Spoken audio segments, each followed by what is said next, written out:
El hombre lucha con los conflictos sociales, con los conflictos del gobierno, contra las dictaduras, pero también es partícipe de estas rebeliones y de estas luchas justas por los menos favorecidos.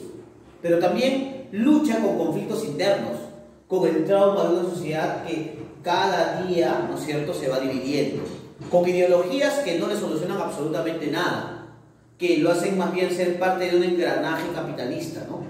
En el cual, ¿no es cierto?, esta situación del hombre contemporáneo se vuelve una situación poco favorable para él, ¿no es cierto? La novela va a ser ese mundo o ese camino para reencontrarse, ese camino para poner el dedo en la llaga, para plantear esta náusea que está surgiendo por esta época, pero sobre todo, ¿no es cierto?, para analizar la sociedad como tal.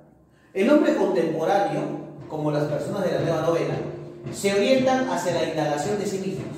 O sea, se ponen a pensar en quiénes son ellos, ¿no es cierto?, de dónde vienen, hacia dónde van y cuál es la finalidad por la cual existen, ¿no es cierto? Entonces, este hombre que indaga sobre sí mismo es asistido por los descubrimientos de la psicología moderna, ¿no es cierto? La psicología moderna ya planteada, por ejemplo, por Carl Jung, ¿no es cierto?, planteada, por ejemplo, por Sigmund Freud en algún momento.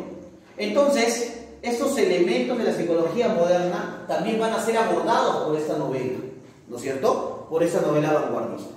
Entonces, estos campos de la psicología moderna van a penetrar dentro del inconsciente. O sea, se va a poner como manifiesto un tema bastante importante: el inconsciente del individuo, el inconsciente que ha padecido por ciertos traumas, que ha padecido por estas guerras mundiales, que ha padecido por estos cambios dictatoriales, que ha padecido por estos cambios gubernamentales, de pasar 400 años dominados por España a convertirse en un país independiente, pero con una pseudo-independencia, porque todavía, a pesar de que los países se habían declarado independientes, todavía existían oposiciones entre la oligarquía y la clase media y la clase baja, ¿correcto? Entonces, las corrientes filosóficas como el existencialismo, aparte del psicoanálisis, analizan la situación del ser humano en un mundo absurdo y angustiante para él. O sea, ¿cómo confiar en, digamos, una unidad del ser si el ser está desmembrado en diferentes partes? O sea, el hombre debe ser un ser que produce, trabajador. El hombre debe ser un ser que encabece de alguna manera un núcleo social, la familia. Debe ser padre o madre. Punto número 2, ¿no es cierto? Aparte de trabajar y aparte de ser padre, tiene que sopesar con, digamos, los reniegos sociales o las decisiones del gobierno, que no lo favorecen, que votan por algún político y ese se queda durante muchos años, controlando la cultura, no pudiéndole dar, digamos, condiciones favorables a sus hijos. Entonces, el hombre se ve envuelto en eso y eso es lo que enfoca esta narrativa de vanguardia. Ahora, así como también la narrativa de vanguardia pasa de un cambio temático, de simplemente descripciones y de esta lucha de civilización y barbarie, a una lucha por los conflictos internos, el trauma y la angustia, ¿no es cierto?, también va a cambiar las formas narrativas. O sea, ¿qué quiero decir con que cambien las formas narrativas? Hay una renovación del lenguaje. Se va a utilizar un lenguaje surrealista y expresionista. Surrealista porque ahora lo que prima no solamente es el mundo real, no solamente es el mundo concreto y los conflictos, sino también el mundo del ser humano, del individuo, el mundo ontológico, el mundo de los sueños también. Por eso se apela al surrealismo.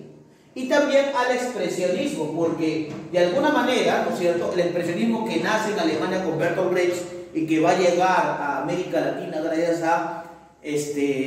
gracias a Jorge Luis Borges, ¿no es cierto?, nos trata de explicar la historia, pero ya no de los que han vencido, sino la historia de los que han sido vencidos, ¿no es cierto? O sea, la historia de los menos favorecidos. Entonces, eso es lo que va, digamos, ese es el cambio, o esas son las formas del lenguaje que va a utilizar esta nueva narrativa de vanguardia. También la nueva narrativa de vanguardia ofrece un lenguaje desintegrado, un lenguaje, ¿no es cierto?, o un estilo que no se preocupa por los significados. O sea, no es que hay un trabajo de lenguaje elaborado, ¿no?, sino que al contrario, ese desorden narrativo, ¿no es cierto?, lo que hace es que exista una pluralidad de sentidos, una pluralidad de formas y una pluralidad de mundos idiomáticos. América Latina se vuelve un espacio cosmopolita.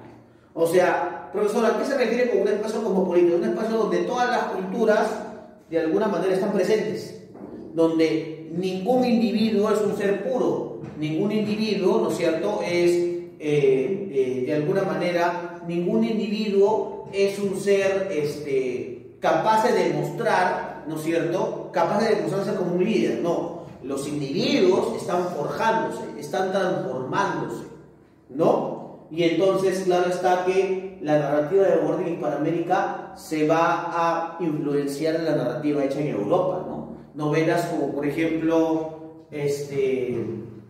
novelas, por ejemplo, como La náusea de Jean-Paul Sartre, novelas como El Ulises de James Joyce, novelas como La metamorfosis de Frank Kafka van a representar al individuo y a su constante mundo absurdo y la angustia, ¿no?, que lo desborda. Entonces, chicos, por ende, también no solamente hay un cambio temático, sino hay cambios en las formas narrativas, ¿no? ¿Qué elementos se van a utilizar y qué tipos de mundos idiomáticos también se van a trabajar dentro de la novela?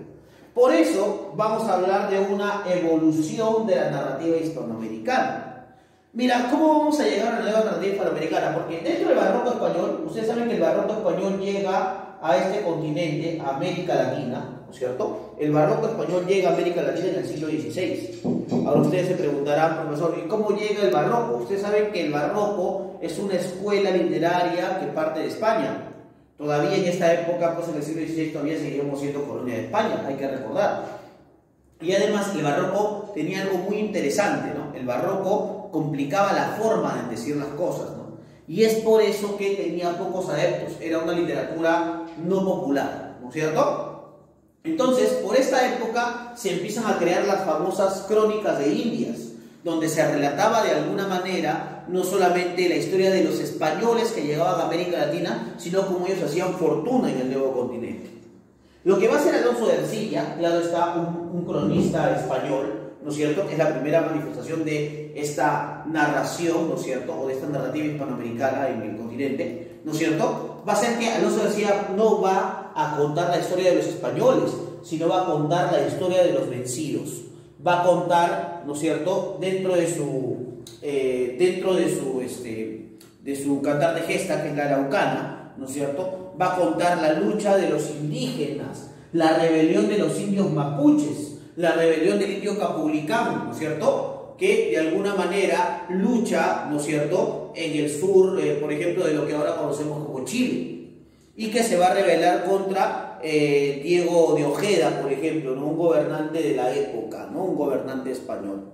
Entonces, es la primera vez que se destaca, ¿no es cierto?, a un personaje autóctono como protagonista o como personaje principal de una narración, en la araucana de Alonso de Ercilla, por ejemplo, ¿no es cierto? Luego pasamos del barroco español al romanticismo del siglo XIX. Claro, el romanticismo del siglo XIX, ¿no es cierto?, ya estamos hablando de una literatura que ya se ha desapegado, ¿no es cierto?, o que ya ha renunciado a la influencia española, ¿no? Porque ya en el siglo XIX los países en América Latina empiezan a independizarse. Entonces vamos a encontrar, ustedes saben, dentro del romanticismo, dos corrientes literarias, ¿no es cierto? Una corriente más bien social, donde hay una crítica fehaciente y donde se representa esta idea de nación, ¿no es cierto?, a través de los argentinos Domingo Faustino Sarmiento, romanticismo social con el Facundo, y Esteban Echevarría con la Cautiva, ¿no es cierto? Estos van a plantear pues la idea de nación, ¿no?, la idea por el cual, de alguna manera, ¿no es cierto?, estos individuos menos favorecidos van a empezar a construir las naciones de América Latina. Pero así como existe un romanticismo social, también existe un romanticismo sentimental, ¿no es cierto? Y acá tenemos pues a la primera novela romántica sentimental de América Latina. Vamos a encontrar a María de Jorge Isaacs, el colombiano, ¿no es cierto? Hablamos también, por ejemplo, de la muerte de María a causa de la epilepsia, y también podemos hablar, ¿no es cierto?, de que Jorge Isaacs, ¿no es cierto?, como, digamos, de alguna manera como descendiente de judíos, ¿no es cierto?, narra cómo se veía la sociedad colombiana en esa época, ¿no es cierto?, y cómo los judíos, aún en América Latina, ¿no es cierto?, eran despreciados, ¿no?, eran desprestigiados. Muy bien, podemos hablar pues de que, digamos, del barroco español al romanticismo, no solamente hay un cambio narrativo, no solamente hay cambios en las formas narrativas, sino también se expresa un cambio temático, ¿no es cierto? Pasamos de contar la historia de los indígenas a contar el proyecto ya de nación, ¿no es cierto?, el proyecto de nación latinoamericano. Un proyecto que no solamente se destaca a partir de las construcciones nacionales, ¿no?, sino que también se destaca a partir de la incursión de esos personajes menos favorecidos a la idea de nación, ¿correcto? Eso es muy importante recordar.